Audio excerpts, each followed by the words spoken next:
Hey everybody, right, so yeah, I'm gonna talk about GBS and how it affected me in the first few weeks whilst I was discovering that I had it, and how it affected me, and up to the point pretty much when I go into intensive care, and just some more detail on what's going to happen in those early few days or even hours depending on how you're affected. And while I'm doing it, I am going to make some bread, just because it helps my hands and it helps me concentrate and focus on things. And I advise everyone to take it up as a little hobby, especially if your GBS really did your hands in like mine, where they're in a bad way. But yeah, we try. It's 10 years I've been working on these things, and they're still not quite right. Well, nowhere near right. Anyway, so yeah, I got GBS. I got the AN version, and it was it was awful. So right, let's start making some bread first before we start. So we're going to need a bowl, some scales, some flour, strong white flour. Don't take it from there. Some salt. That's fast action quick yeast, where you just add it and it's the easiest, quickest thing to use. And some olive oil, because olive oil is great and it's better than butter and it's easier to use, and it's really cold today and I can't be asked to wait for it to not be like a brick anymore. Anyway, so we put our scales on, turn them on, tear that bad boy, and we want 400 grams of white flour for a loaf that we're going to bake in a tin. So we know 400 of this. So yeah, I had GBS. It was a nightmare. 400. It started in the usual way. I had an infection. It was a cough, chest infection, and I was coughing every two. It was bad. It was worse than normal ones. But obviously I didn't go to the doctor because I'm a man and I'm stubborn, I'm pig-headed, and basically like men are.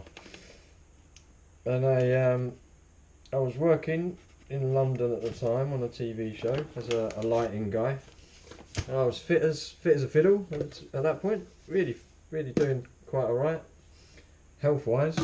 My mind was okay, I guess.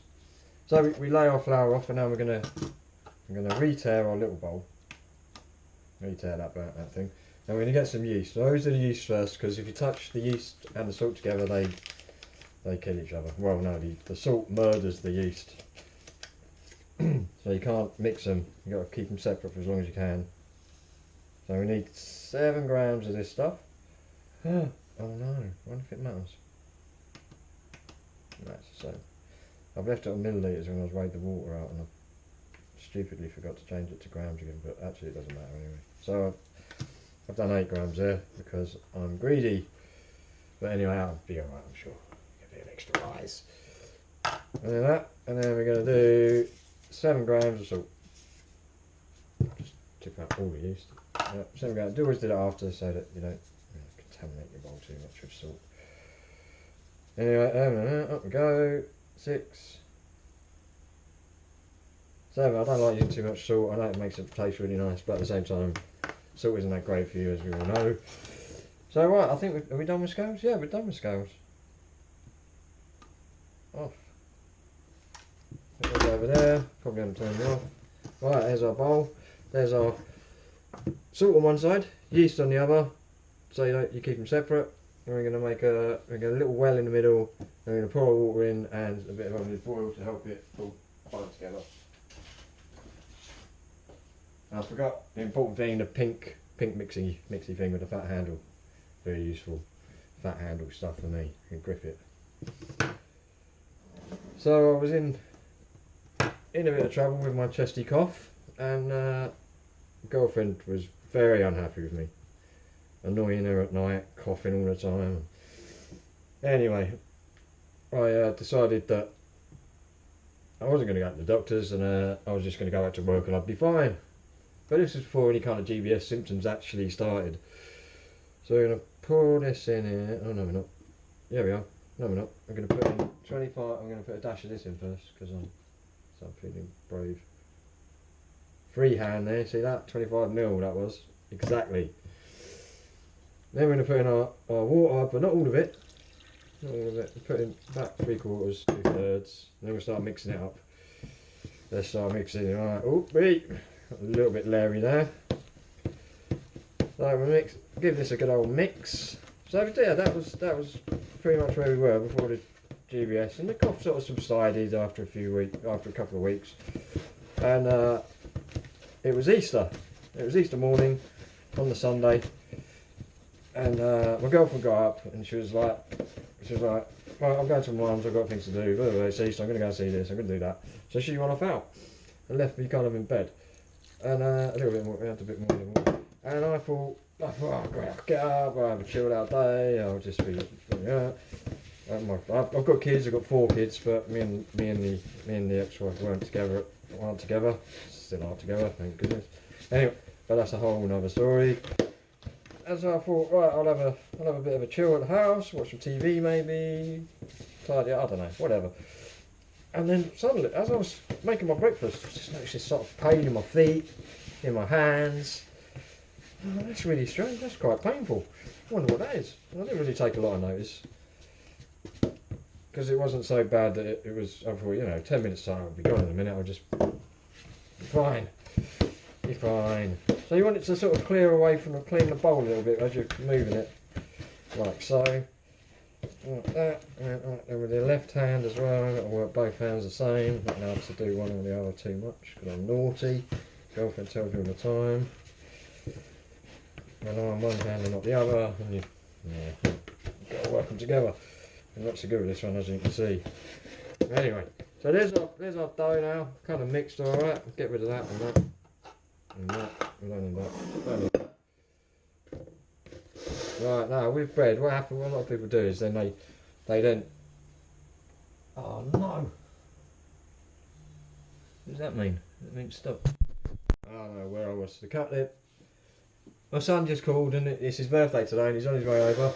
25. So we've made our dough, there we go, look, it's all mixed up. Now what a lot of people do is they make the mistake of them, like because it's still going to be wet, it sticks to your hands, it's a pain in the bum and whatnot.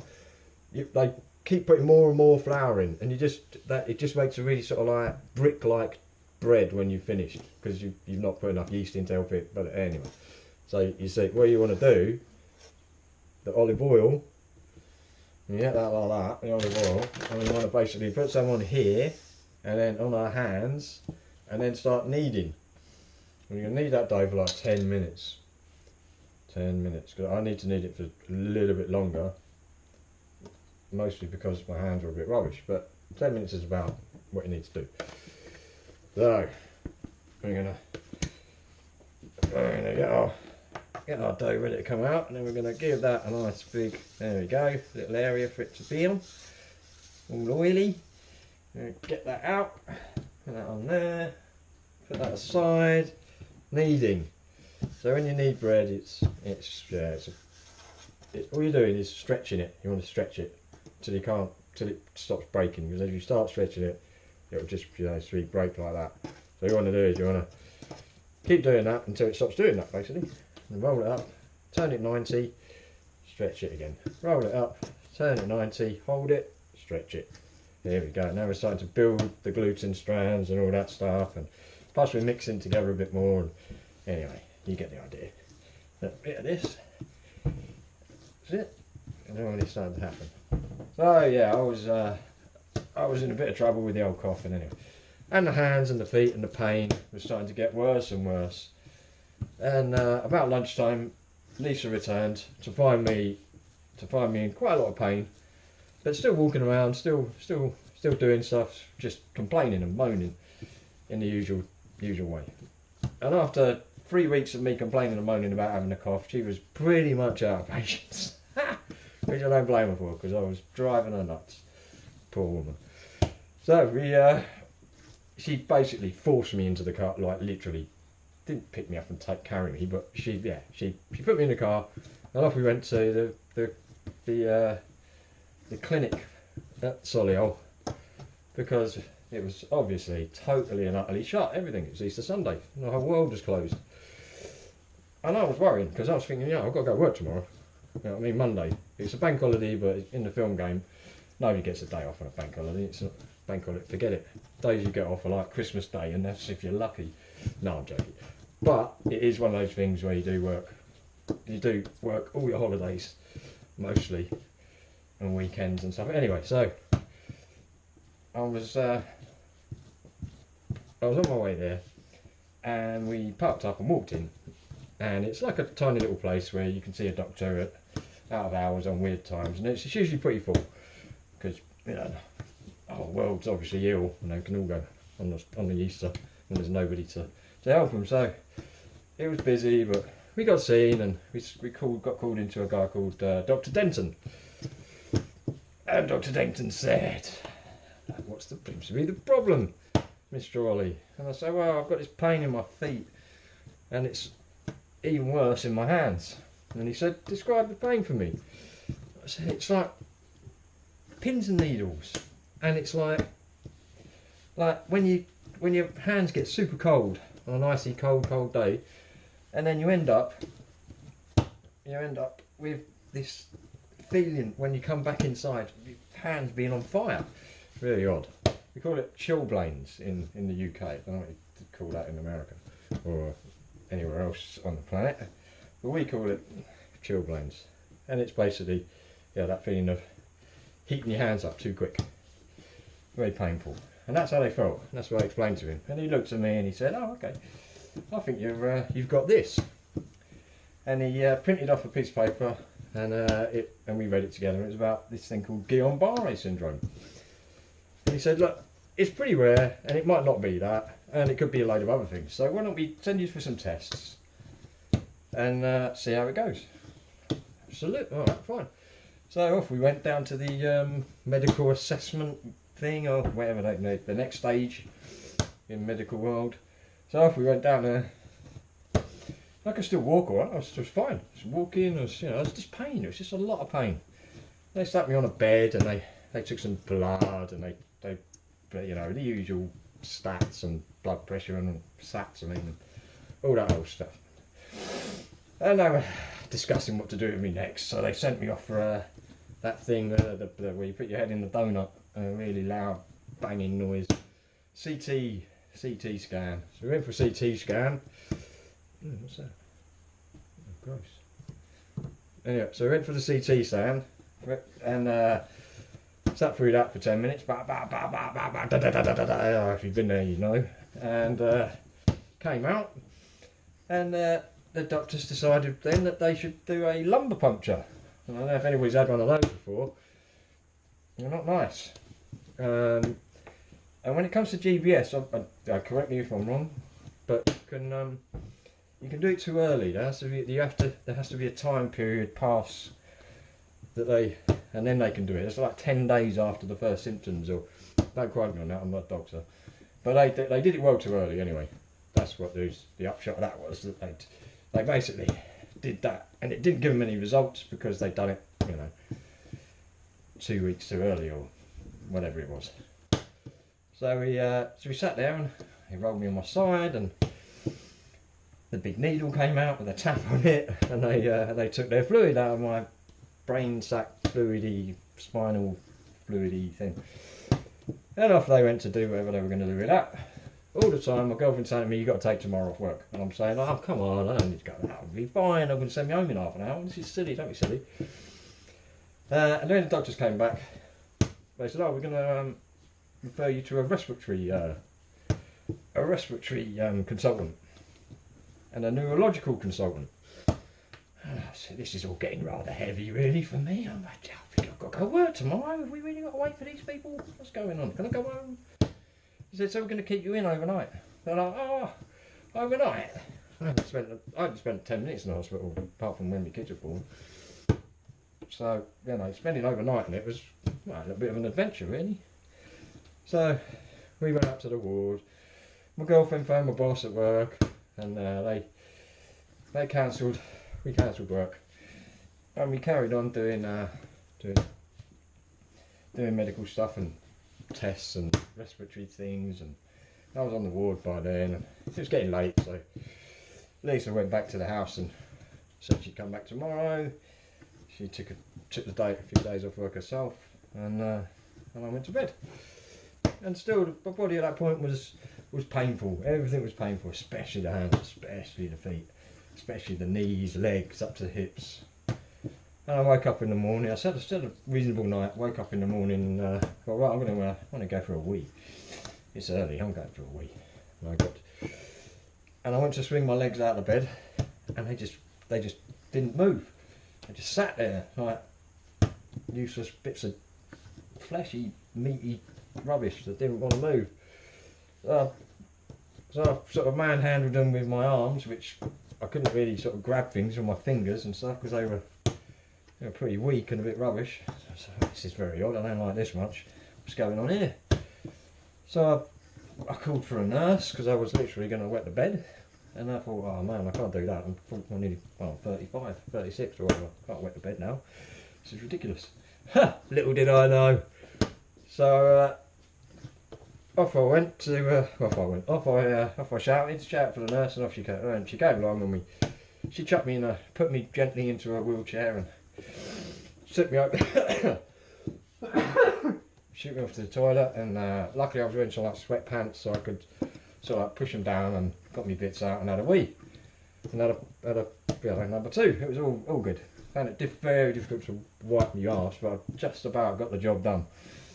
So I was quite happy. So throughout the day then, I mean, this is a bank holiday in the UK, so there was no one there. You know, there was no consultants. They're all playing golf. There's no surgeons. There's there's no big cheeses at the hospital because they've all gone off to do what they want to do on the weekend and their day off. So it was really slow. We just sat there really slow, and nothing really happened, and they weren't really doing anything, and they were consulting with the respiratory people by phone apparently. And Lisa came to see me about 4 o'clock in the evening, and about 5 o'clock, 6 o'clock, I said to Lisa, oh, I'm thirsty, do you reckon you could pour me a glass of water, please? And, yeah, of course you can. So she did. She poured me a glass of water, and she poured that water into my mouth, and I drowned on the water. Started I was sort of choking, and I tried to tip it out, but I couldn't move my head in the right way to get the water out. Lisa panicked, of course. Why wouldn't you? Oh my God, who can say that she wouldn't? And she ran off and grabbed a nurse, which she couldn't find any, and they were in the storeroom doing some checking of medicines or something. They came rushing out, and in the end, you know, we got saved. You know, got saved. Well, that was probably the first real near-death experience I had, and it was like, just pretty bad. And after that, they said, right, there's a doctor come to see you from intensive care. I was like, wow, really? What for? It's a waste of his time, really. And he came down, and a big German dude, one of my favourite people of that period, Jock Melberg, I think. Sorry, Jock, I shouldn't really say much. Anyway, but top doctor, top man, top person, top everything. And I didn't know that then. I just see a great big dude in front of me, massive fella. And he said to me, right, Mr. Ollie, we think the disease is starting to attack your lungs and your diaphragm. Your diaphragm, not your lungs. Your diaphragm's the thing, the muscle that makes it work, make your lungs work. And we think that you are going to have respiratory failure in the next sort of 6 hours, 8 hours. And we think that the best thing we can do is put you into intensive care and observe you there, put you under and put you on a respirator. And that's when it became extremely real. Everything got a little bit real then. I didn't really fancy it. And I remember it as me being totally blasé and cool about it all. And just sort of sat there and going, well, you know, you got to do what you got to do. These things happen. What can we say? My girlfriend Lisa obviously remembers it in the correct way, which was me panicking like a deer in the headlights. Absolutely panicked to, you know what, panicked to hell. And yeah, I was panicked to hell. And I went up, and so off he went, and I had a few moments with Lisa. They reckon they'd come get me in an hour. So me and her sorted a few things out, car keys, bank cards, stupid stuff like that. And they came along. All these dudes turned up in their cool outfits because they're, you know, medical people that are hire, that do a cool job, get to wear the cool outfit. So all the intensive care people turned up, about 7 of them, which was, I don't know if that was because they had nothing on or because they were worried or whatever. And they stuck me on the trolley thing, and they pushed me down the hall, in the lift, up the stair, up the thing, and then into intensive care. And by that time I could hardly move. I mean, I don't really remember it that well, but what I do remember is I couldn't scratch my face, and I was constantly asking Lisa to scratch my face for me because it was driving me nuts that I couldn't scratch it. That's where we were, in big trouble.